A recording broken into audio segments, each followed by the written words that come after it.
திருப்பதி லட்டு விவகாரம் அரசியல் களத்தில் பெரும் பரபரப்பை ஏற்படுத்திய நிலையில் அதற்கான பரிகாரம் குறித்து ஆந்திர அரசு ஆலோசனை செய்து வருவதன் பின்னணியை அலசுகிறது இந்த செய்தி தொகுப்பு. ஏழுமலையானை தரிசிக்க வரும் கோடிக்கணக்கான பக்தர்களுக்கு பிரசாதமாக வழங்கப்படும் லட்டுவில் விலங்குகளின் கொழுப்பு கலக்கப்படுவதாக எழுந்த புகார் பெரும் புயலை கிளப்பியுள்ளது.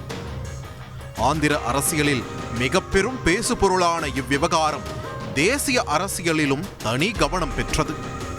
உலகத்தில் மூலை முடுக்கில் இருந்தெல்லாம் ஏராளமான பக்தர்கள் வருகை தரும் திருப்பதி ஏழுமலையான் கோவிலில் இவ்வகையான தவறுகள் ஏற்றுக்கொள்ளப்படாது என்று ஒரு தரப்பு கூறி வர, கலப்படம் நடக்க வாய்ப்பில்லை என கூறி வருகிறது ஜெகன்மோகன் ரெட்டி தலைமையிலான ஒய்எஸ்ஆர் காங்கிரஸ் கட்சி. இந்த நிலையில் விலங்குகள் கொழுப்பு கலக்கப்பட்டதால் கோவிலின் புனிதம் கெட்டுவிட்டதாக குற்றம் சாட்டிய ஆந்திர அரசு அதற்காக பரிகாரம் செய்யவும் திட்டமிட்டு வருகிறதாம்.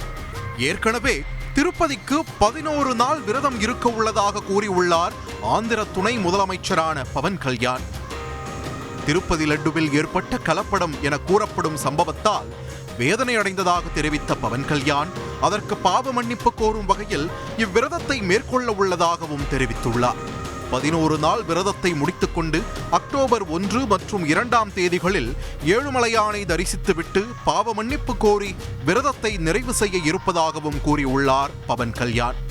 இந்நிலையில் கோவிலில் லட்டு தயாரிக்கும் இடத்தை சுத்தப்படுத்துவதா அல்லது குடமுழுக்கு போல ஏதேனும் பூஜை நடத்துவதா என ஆன்மீக பெரியோர்களிடம் முதலமைச்சர் சந்திரபாபு நாயுடு ஆலோசனை பெற்றதாகவும் கூறப்படுகிறது. இவ்விவகாரம் ஆந்திர அரசியலில் கலவரத்தை ஏற்படுத்தியுள்ள நிலையில் இது தொடர்பாக பிரதமர் மோடிக்கு கடிதம் எழுதியுள்ளார் ஒய்எஸ் ஜெகன்மோகன் ரெட்டி. அவரின் ஆட்சி காலத்திலேயே கலப்படம் நடந்ததாக குற்றச்சாட்டை ஆந்திராவின் ஆளுங்கட்சி முன்வைத்துள்ள நிலையில் திருப்பதி கோவிலில் கலப்பட நெய் விவகாரத்தில் கோடிக்கணக்கான பக்தர்களின் மனம் புண்பட்டுள்ளதாகவும், புண்பட்டவர்களை நீங்கள்தான் மீட்டெடுக்க வேண்டும் என்றும் 8 பக்கங்களுக்கு கடிதம் ஒன்றை எழுதியுள்ளார். அதில் தேவஸ்தான விஷயங்களில் அரசு ஓரளவிற்கு மேல் தலையிட இயலாது என்று சுட்டிக்காட்டியுள்ள அவர் தேவஸ்தான நடைமுறைகள் குறித்து குறிப்பிட்டுள்ளதோடு இவ்விவகாரத்தில் அனைவரின் பார்வையும் நீங்கள் என்ன செய்ய போகிறீர்கள் என்று நோக்கியே உள்ளதாக அக்கடிதத்தில் குறிப்பிட்டுள்ளார்.